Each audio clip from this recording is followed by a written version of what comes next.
매주 다양한 동물의 생태를 살펴보고 그 속에 담긴 과학을 찾아보는 시간입니다. 과학관엽동물원 이동훈 기자와 함께합니다. 안녕하세요. 안녕하세요. 네, 아주 뒤에 또 이런 귀여운 사진을 또 선정하셨는지 오늘 주인공이 돼지인가 봐요. 네. 맞습니다. 우리에겐 아주 친숙한 동물이죠, 이 돼지인데요. 네. 사실 돼지하면 어떤 생각이 먼저 떠오르시나요? 사실 그림을 이제 안 보고 돼지라고 딱 생각을 하면 저는 사실 돼지고기가 가장 먼저 생각이 나거든요. 이 친구한테 좀 미안한데요. 그렇죠, 네. 그 지글지글 그 삼겹살 그 생각만 해도 군침이 돌잖아요. 네, 아무래도 저희가 돼지하면 돼지를 직접 만나는 일보다는 돼지고기로 더 많이 접하니까 그렇죠. 돼지고기가 가장 먼저 생각이 나는 것 같아요. 네, 맞습니다. 저도 물론 돼지고기를 아주 좋아합니다만 이번 시간만큼은 이 고기로서가 아니라 이 동물로서의 돼지에 대해서 한번 이야기를 나눠볼까 합니다. 네, 이 돼지는 아주 오랜 옛날부터 우리와 함께 해온 동물입니다. 실제로 우리나라에서는 고구려 시대부터 돼지에 관한 기록이 남아 있다고 하는데요. 이 돼지라는 이름은 원래 새끼를 일컫는 말이었습니다. 그럼 새끼 돼지를 말하는 건가요? 네, 그렇죠. 이 어른 돼지의 경우는 도치라는 단어로 불렸는데요. 네. 이 우리가 윷놀이 할 때 도개 걸륜모가 있잖아요. 네. 여기에서 도가 바로 이 돼지의 돛에서 온 말입니다. 처음 들어보네요. 네, 그렇죠. 네. 이후에 돛이 결국 도야지, 돼지 이렇게 변화하면서 새끼라는 말이 없어지고 지금의 의미가 된 거죠. 네, 재밌는 사실인데요. 그럼 우리가 지금 알고 있는 돼지가 과거에도 있었다는 말이죠? 사실 이 지금의 돼지는 서양에서 들어온 개량종이 정착을 해서 만들어진 거고요. 네. 우리 재래종은 조금 더 작은 덩치의 흑색 돼지였다고 합니다. 사실상 지금은 좀 보기가 힘들어졌죠. 네. 그렇습니다. 생각해보면 돼지는 우리에게 맛있는 고기도 주지만 또 복을 가져다 준다 이런 의미도 있잖아요. 네. 맞아요. 돼지 꿈을 꾸면 복권을 사야 된다는 말도 있잖아요. 네. 비록 저는 한 번도 못 꿔봤지만요. 네, 과거에도 이 돼지는 풍요를 상징했는데요. 우리나라뿐만 아니라 서양에서도 이런 의미 때문에 신에게 바치는 제물로 돼지를 많이 쓰고 있었습니다. 네. 이 돼지는 한 번에 10마리가 넘는 새끼를 낳을 수 있기 때문에 다산을 상징하기도 하고요. 또 돼지의 한자가 돈이잖아요. 네. 우리나라의 화폐와 발음이 같기 때문에 특히 우리나라에서는 재물을 상징한다 이렇게 여겨왔습니다. 네, 그런가 하면 이 돼지는 많이 먹고 좀 게으르다 이런 이미지가 있는데 실제로 좀 그런가요? 우리가 돼지에 대해서 오해하는 부분이 지금도 굉장히 많은 네. 것 같습니다. 예를 들어 돼지가 더럽다 이런 이야기 많이들 하잖아요. 맞아요. 절대 제 얘기는 아니고요. 저희 네. 어머니 지저분한 방을 보고 돼지우리 같다 이런 얘기를 하잖아요. 진흙탕에 막 뒹구는 게 네. 떠오르더라고요. 네, 물론 진흙 목욕을 하기는 하지만 사실 돼지가 생각보다 아주 깨끗한 동물이라는 것은 지금은 많이들 알고 계실 거고요. 또 돼지하면 왠지 식탐이 많고 욕심이 많을 것 같다, 많이 먹을 것 같다 이런 네, 생각을 맞아요. 하는데요. 돼지는 잡식성이지만 먹을 때는 엄연히 서열이 있습니다. 여러 마리의 새끼들이 한 번에 여미한테 달려들어서 젖을 먹을 때도 자기 젖을 정확하게 알고 다른 형제들의 것은 절대 넘보지 않는다고 하고요. 네. 또 이 돼지는 어미와 새끼를 한 우리에서 기르지 않는 경우가 많은데요. 이것 역시 어미가 새끼를 위해서 먹이를 너무 많이 양보하는 바람에 이 살이 너무 많이 빠져서 이렇게 분리해서 키우는 경우가 많다고 합니다. 그렇군요. 자, 돼지를 흔히 생각해 봤을 때 이렇게 코를 박고 막 정신없이 먹는 것만 가리지 않고 먹는 것만 생각을 했는데 네. 의외로 먹을 때 좀 점잖은 동물이었네요. 네. 자, 그리고 이 돼지가 뚱뚱해서 좀 둔감할 거라고 생각을 했는데 맞아요. 의외로 되게 예민하다고요. 네, 맞습니다. 이 돼지의 코가 워낙에 발달해 있기 때문인데요. 이 돼지하면 코가 또 상징이잖아요. 네. 그만큼 그렇죠. 후각이 잘 발달해 있습니다. 이 돼지의 경우는 냄새를 감지하는 후각 수용체 유전자가 한 1,300개 정도 있습니다. 같은 유전자가 개에게는 1,100개 정도 있다고 하니까요. 사실 개보다도 돼지가 더 후각이 뛰어나다는 것을 알 수가 있습니다. 또 이 사람의 경우는 이 같은 후각 수용체 유전자가 400개밖에 안 되거든요. 그러니까 사람보다 돼지가 네. 실제로 3배 이상 냄새를 더 잘 맡는다 이렇게 볼 수 있습니다.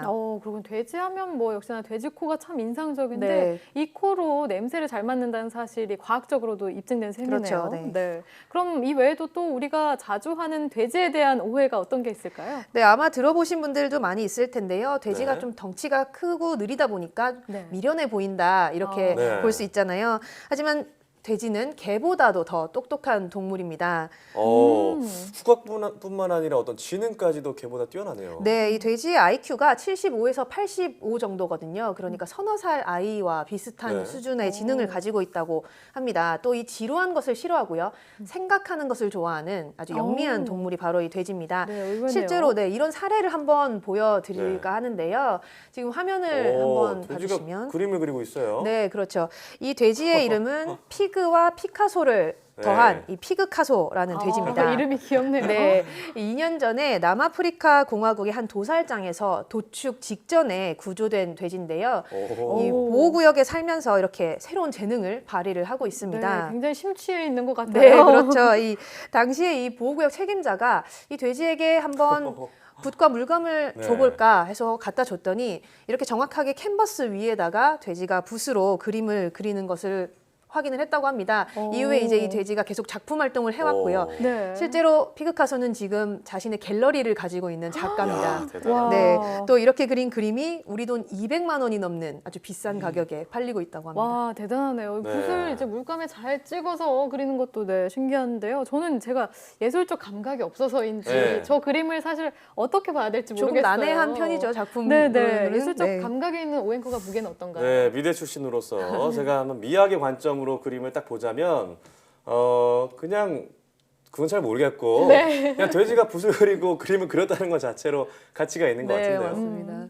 맞아요. 그런데 돼지 얘기를 하다 보니까 아무래도 얼마 전에 그 발생했던 이제 구제역 생각이 좀 네. 나요. 돼지도 구제역에 걸리지 않나요? 네, 맞습니다. 최근에도 이 돼지에게서 이 구제역이 발생을 하면서 농장이 폐쇄하는 일이 있었는데요. 이 돼지는 발굽이 2개인데 이렇게 발굽이 짝수로 된 우제류에게 감염되는 바이러스가 구제역 바이러스입니다. 네. 이 구제역에 걸리면 입과 발굽 주변에 물집이 생기면서 네. 사료를 먹지 못하게 됩니다. 그래서 이 절반 이상은 그냥 있으면 목숨을 잃게 된다고 합니다. 네, 그런데 돼지보다는 소가 더 구제역에 걸리는 경우가 많지 않나요? 네, 맞습니다. 우리나라에서 구제역이 처음 발생한 것이 2010년 정도인데요.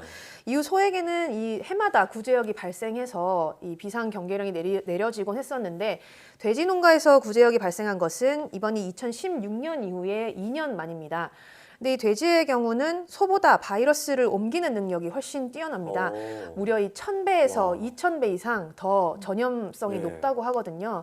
그래서 이 구제역 바이러스가 동물의 침이나 콧갱과 같은 분비물을 통해서 공기 중으로 퍼지는데 사실 돼지의 분비물이 소보다 수천 배 이상 많다고 합니다. 또 이 구제역 바이러스에 걸리면 더 많은 분비물이 나오게 되기 때문에요. 한번 감염되면 돼지가 소보다 훨씬 더 전파력이 막강하다 이렇게 알려져 있습니다. 그렇군요. 그럼 왜 돼지나 소가 이 바이러스에 감염이 되는 거죠?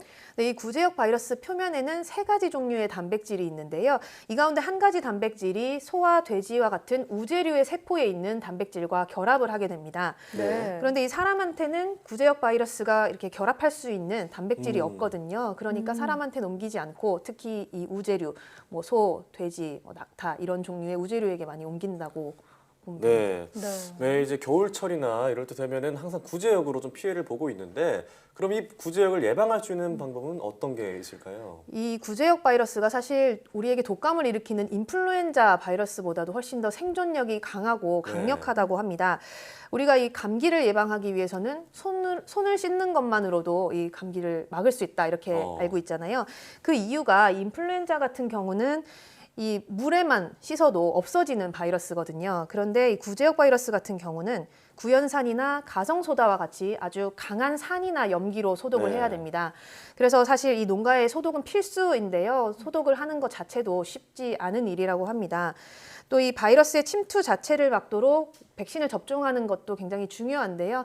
이번에 이 돼지에게서 A형 바이러스가 구제역 바이러스가 검출이 됐죠. 이런 식으로 O형, A형 이런 식의 어떤 바이러스의 종류를 정확하게 알고 여기에 맞는 백신을 철저하게 접종하는 것도 아주 중요합니다. 네, 그렇군요. 또 이런 바이러스라는 게 정말 한 번에 여러 피해를, 큰 피해를 줄 수가 있기 때문에 참 위험한 부분이잖아요. 피해 농가가 참 우려가 많이 되고요. 네, 맞아요. 아무쪼록 이런 좀 피해를 좀 줄일 수 있는 방향으로 나아갔으면 좋겠다라는 생각이 듭니다.